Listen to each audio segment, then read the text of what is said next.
नमस्कार। आज मु आउ गोटे नुआ रेसिपी तैयारी करछि आलू कचौड़ी पापड़ी। यहाँ को आपण मैंने थरे तैयारी करेंगे जदि पूरा बार बार तैयारी करी खाइबे और यहाँ को स्टोर करके आपण मैंने जिते चाहिए से खाईपारे। चा सांगे तो ये बहुत भल लगे। आपण मैंने चाहिए यहाँ को आते भी भोक छोट मोट भोकर भी यहाँ को ट्राए करेंगे। चलते देखा रेसिपी तैयारी करवा। से दीटा कंचा आलू नहीं, गोटे छोट पियाज, दुईटा कंचा लंका, 5टा ରୁ 6टा रसुण कोला एतिक नबा। जीरा आधा चामच, एबे आधा चामच जोटा कि चिली फ्लेक्स कुटा जाइथिबा, लंका, हाफ टेबल स्पून धनिया पाउडर, हाफ टी स्पून गरम मसाला, गोटे टेबल स्पून पूरा नहीं राशि, टिके कला जीरा अल्प, टिके आधा चामच जुआणी, आधा चामच एटी चाट मसाला, तापर हल्का भावे रोस्ट करा जाइथिबा कसूरी मेथी टिके।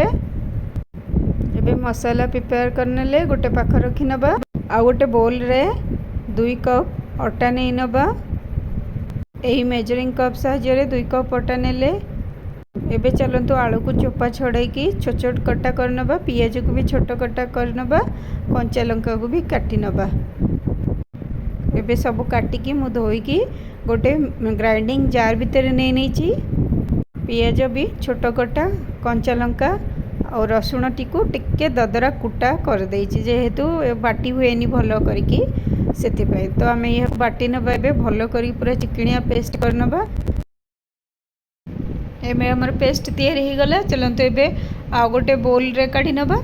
तापर जो मसला आमे रेडी करके रखी थिले ताकू भी सबू सही बैटर रे मिसई दबा। टिके जो मेथी पत्र भजा टिके नहीं ताकू भी हाथ रे टिके एमती चूरा कर दबा। तापर सबको एतरे मिसई दबा। आम एतरे केते मसला सब ऐड कर जोटा कि टेस्ट यार बहुत भल लगे, एकदम खस्ता कचौड़ी परी आपणकर टेस्ट हेबो। या को टिके भल करके मिसई देबे। गोटे 2 मिनिट एमती भाव में विस्कर थिले सेतिरे मिसई देबे।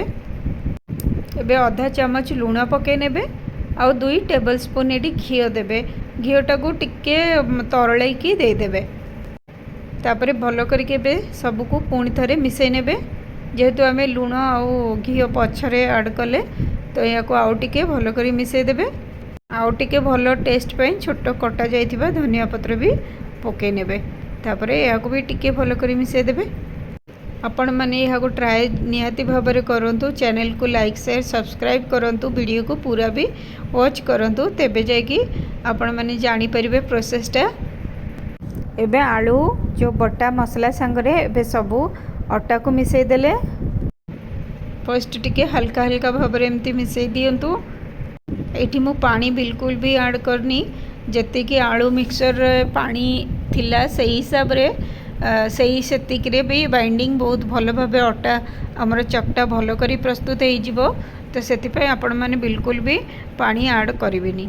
चलते एबे हो गला। देखो आम गोटे बढ़िया डोटे तैयारी गला, जमती कि अटा चकटा हुए रुटी पाई सेहीपरी भाव में गोटे बढ़िया आमर अटा चकटा प्रस्तुत हो गला।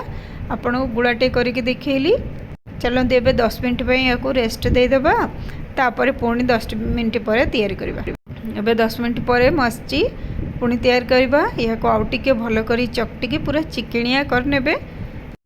ये किचन फ्लोर ऊपर टिके भल करिकी मिसई दउचे। आउ टिके जत्ते भल करी टिके मिसई देले खास्ता माने जो आमे घी पकईले सेटा भी अटा संगे आउरी भल भाव टिके भल मिसीजिवो। आ खास्ता कचौड़ी टाइप रो जो पापड़ी सेटा भी हमर भल तैयारी हेबो। एबे 2-3 मिनिट पर देखो पूरा चिकनी अटा करदेली। आबे गोटे रोल टाइप आपण मैंने एमती हाथ रे ताकू करदेबे। आ मझिरू 2 खंड करदेबे, जोटा कि 2टा गुड़ा आमे करबा।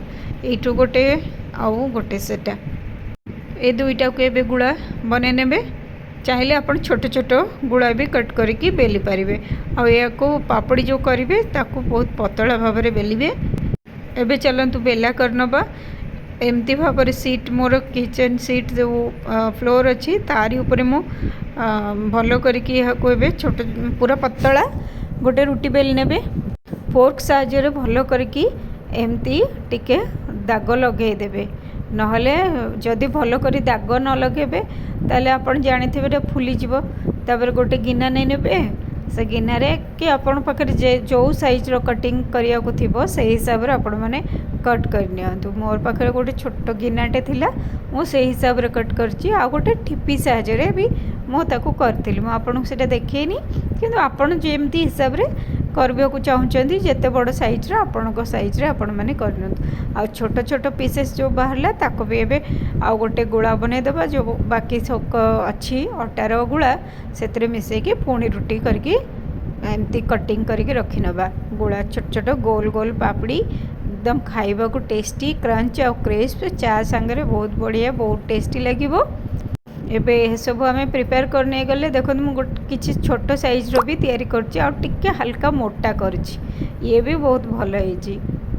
तो ये चलतु तेल पाखक मु तेल आगर बसे देइथिली गरम करने को। हल्का गरम करेंगे तेल को ये फुल हाई फ्लेम रे रखिबेनी और तेल की पूरा गरम करेंगे हल्का गरम करथिबे।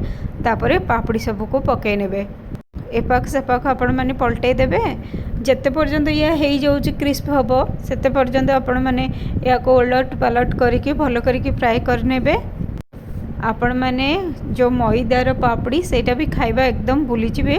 जदि या को थरे आपण माने एई परि भाबरे ट्राई करंतु आपण को निहाती भाबरे भलो लागिवो। भल लागिले कमेंट निहाती भाबरे मते करिवे। एबे देखंतु पापड़ी हमर रेडी हे गला। एबे तेल कढ़ारे टिके एमती साइड रे कड़ाई काढ़ी देले तेल सब बोही जीवो एक्स्ट्रा तेल। एबे प्लेट रे काढ़ी की मु ठंडा कर नेची। ता भितर मु आपण मन को देखौची केते बढ़िया केते क्रिस्प क्रंच हेची अटारे तैयारी खस्ता गोल पापड़ी। यार मजा उठातु तैयारी करतु भल लगी लाइक शेयर सब्सक्राइब मु आउतर कहूची। Thanks for watching.